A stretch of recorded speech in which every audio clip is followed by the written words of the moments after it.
बिस्मिल्लाहिर्रहमानिर्रहीम। Chapter number 2 classical mechanics variation principle. इस chapter में हम डिस्कस करेंगे chain rule, first principle by using the variation principle. Variation principle हमारे पास कैलकुलस ऑफ वेरिएशन के अंदर एक पार्ट है जिसमें हम डिफरेंट टेक्निक्स के ज़रिए एक्सट्रीमम वैल्यूज़ फाइंड करते हैं। तो यहाँ पर हम सबसे पहले स्टार्ट करेंगे हैमिल्टन्स प्रिंसिपल। हैमिल्टन प्रिंसिपल ये कहता है कि हमारे पास किसी भी कॉन्फ़िगरेशन स्पेस के लिए दो अगर फिक्स पॉइंट स्टेशनरी पॉइंट ले लिए जाएँ लाइक 1 और 2 और इनकी वैल्यूज़ के नाम रख दिए जाएँ T1 और T2, तो इनके दरमियान जितनी भी कॉन्फ़िगरेशन स्पेस आएगी उनमें एनर्जी में चेंज आ सकता है। लेकिन जो पॉइंट 1 और 2 पर एनर्जी का चेंज है दैट इज़ लैग्रांज, उसका चेंज क्या रहेगा? कांस्टेंट। इसकी रीज़न क्या है? ज़ीरो। कांस्टेंट का डेरिवेटिव क्या आता है? ज़ीरो। अगर फिक्स पॉइंट है या कांस्टेंट वैल्यूज है तो इनका डेरिवेटिव क्या आएगा? ज़ीरो। ठीक है, तो ये इसकी स्टेटमेंट आप देख सकते हैं। If the configuration of a system is given at two instant T1 and T2। ये देखें, ये T1 और T2 के लिए डिफरेंट कॉन्फ़िगरेशन स्पेस आपको दिए गए हैं। तो उसके लिए क्या होगा? Then the value of time integral of kinetic energy या potential energy that is Lagrange. Lagrange होता है ना, L equal to T minus V is stationary. Stationary में ज़ीरो आएगा और एक्सट्रीमम या डेरिवेटिव लेते जाएंगे मैक्सिमम वैल्यू से मिनिमम तक आ जाएगा। किसके लिए आएगा? For the path actually describe in the motion compared with the any other infinitely near paths which might be describe in the same time between the same configuration. यानी ये मैंने तो आपको दो दिखाई है ना, इसके दरमियान डिफरेंट और भी पॉसिबिलिटीज़ आ सकती हैं यहाँ से यहाँ तक जाने के लिए ऐसे। ठीक है, डिफरेंट कॉन्फ़िगरेशन आ सकती हैं। तो इन तमाम कॉन्फ़िगरेशन स्पेस के लिए आपके पास एनर्जी का चेंज आएगा, लेकिन जो टोटल आपके पास वैल्यू है दैट विल रिमेन ज़ीरो। ठीक है, तो T1 पर भी ज़ीरो आएगा और T2 पर भी आपके पास क्या आएगा? ज़ीरो। तो हैमिल्टन प्रिंसिपल को हम अगर यहाँ पर एक्सप्लेन करें T1 T2 के लिए, तो इसका एक्शन इंटीग्रल बनेगा T1 से T2 L इंटू dt। तो ये लैग्रांज का मतलब है T माइनस वी।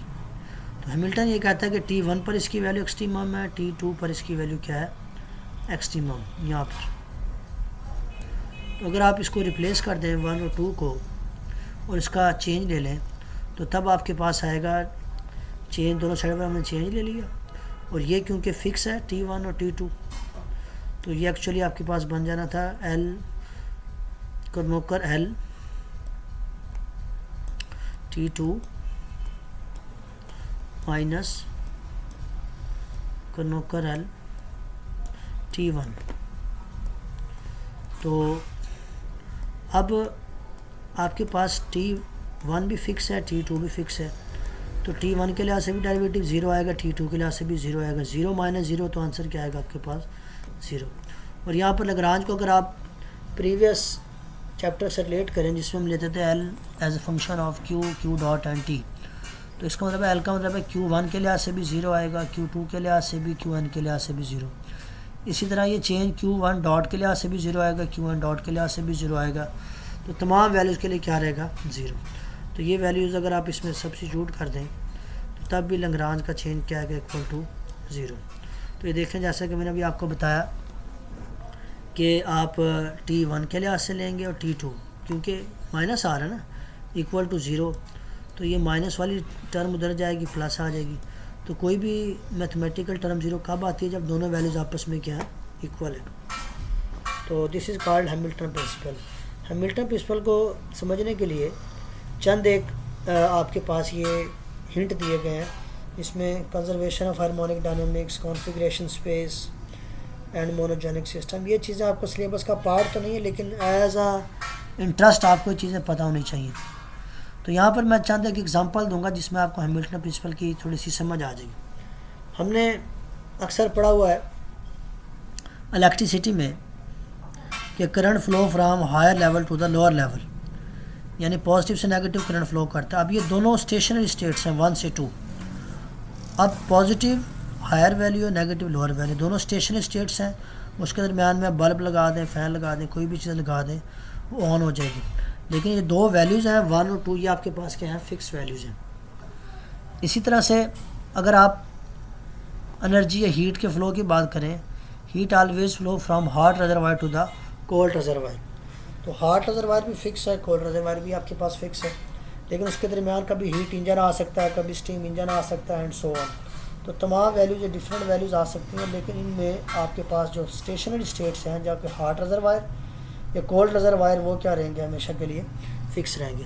तो हैमिल्टन ये फर्स्ट साइंटिस्ट था जिसने 2 पॉइंट सिस्टम का आइडिया दिया, 2 पॉइंट्स का, 2 लेवल का, कि हमेशा जो एनर्जी का चेंज है वो 2 डिफरेंट लेवल के दरमियान आता है, और 2 डिफरेंट लेवल हो सकते हैं लेकिन वो हमेशा क्या रहेंगे, स्टेशनरी लेवल रहेंगे। तो इसकी डेरिवेशन है, क्योंकि हमने चैप्टर 1 में हिस्टोरिकल बैकग्राउंड में ही पढ़ा था कि classical mechanics is also called Newtonian mechanics. तो न्यूटोनियन मैकेनिक्स इसको इसलिए कहा जाता था कि इसमें जितने भी पार्टिकल्स से रेलिवेंट लॉज आप डिस्कस करेंगे या थ्योरी डिस्कस करेंगे, उनको हम स्टार्ट करेंगे न्यूटन सेकंड लॉ से। तो अगेन हम स्टार्ट करते हैं derivation of Hamilton principle by using second law. F is equal to M A, और अगर सिस्टम ऑफ पार्टिकल है तो आप आई लगा देंगे, sigma M I A I. Acceleration mean double rate of change of displacement, तो ये आ जाएगा D square R I over D T square. इसी तरह से अगर आप इसमें फोर्स की वैल्यू पुट कर दें, यहाँ से आप देख सकते हैं ये आर आई डबल डॉट है, तो आर आई डबल डॉट को हम लिख सकते हैं D square R I over D T square. अब आप इसको वर्क बनाना चाहते हैं तो आप दोनों साइड पर कनोकर आर आई से मल्टीप्लाई कर देंगे। तो कनोकर आर आई से मल्टीप्लाई करने से क्या होगा, ये जो चीज़ है ये आपके पास बन जाएगा वर्क, जिसको हम वर्चुअल वर्क का नाम भी देते थे, ठीक है। तो यहाँ पर आप ये मल्टीप्लाई कर देंगे, तो दिस इज़ कॉल्ड वर्क, बाकी एज इट इज़ आ जाएगा। इसी तरह से हम काइनेटिक एनर्जी का रिलेशन जानते हैं। काइनेटिक एनर्जी का रिलेशन होता है हाफ एम वी स्केयर। अगर सिस्टम ऑफ पार्टिकल की बात करें तो टी का मतलब है सिग्मा टी आई। तो सिग्मा टी आई में क्या आएगा, T1 + T2 + T3 Tn। तो अब नेक्स्ट सेक्शन में हम सिग्मा टी आई की जगह क्या लेंगे, आप सिंपल टी कंसीडर करेंगे, और सिस्टम ऑफ पार्टिकल के लिए half sigma I M I V I square. Velocity को अगेन चेंज कर लेंगे, डिस्प्लेसमेंट में आर आई डॉट आ जाएगी। अब आप इसका लें डिफ्रेंशिएट, इसको डिफ्रेंशिएट करें, और डिफ्रेंशिएट करेंगे तो पावर नीचे आ जाएगी, पावर में से कम, और फिर बगैर पावर के डेरिवेटिव 2 से 2 कैंसिल कर देंगे आप, तो कनोकर टी आ जाएगा sigma I M I R I dot into Kronecker R I dot. तो अब आप इसमें देखें, हमारे पास एक एक्सप्रेशन होता है प्रोडक्ट थ्योरम का।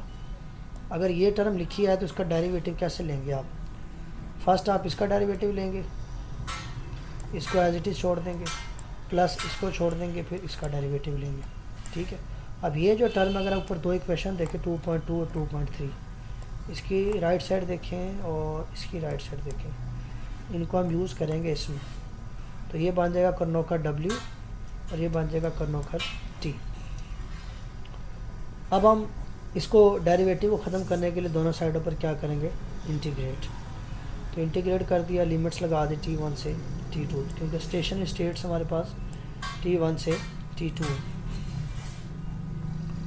अब आप इसमें वैल्यूज़ को पुट कर सकते हैं, सॉल्व कर सकते हैं, ये dt से dt काट दें और ये डेरिवेटिव इंटीग्रेशन से कैंसिल हो जाएगा, और ये लिमिट लगा देंगे T2 - T1।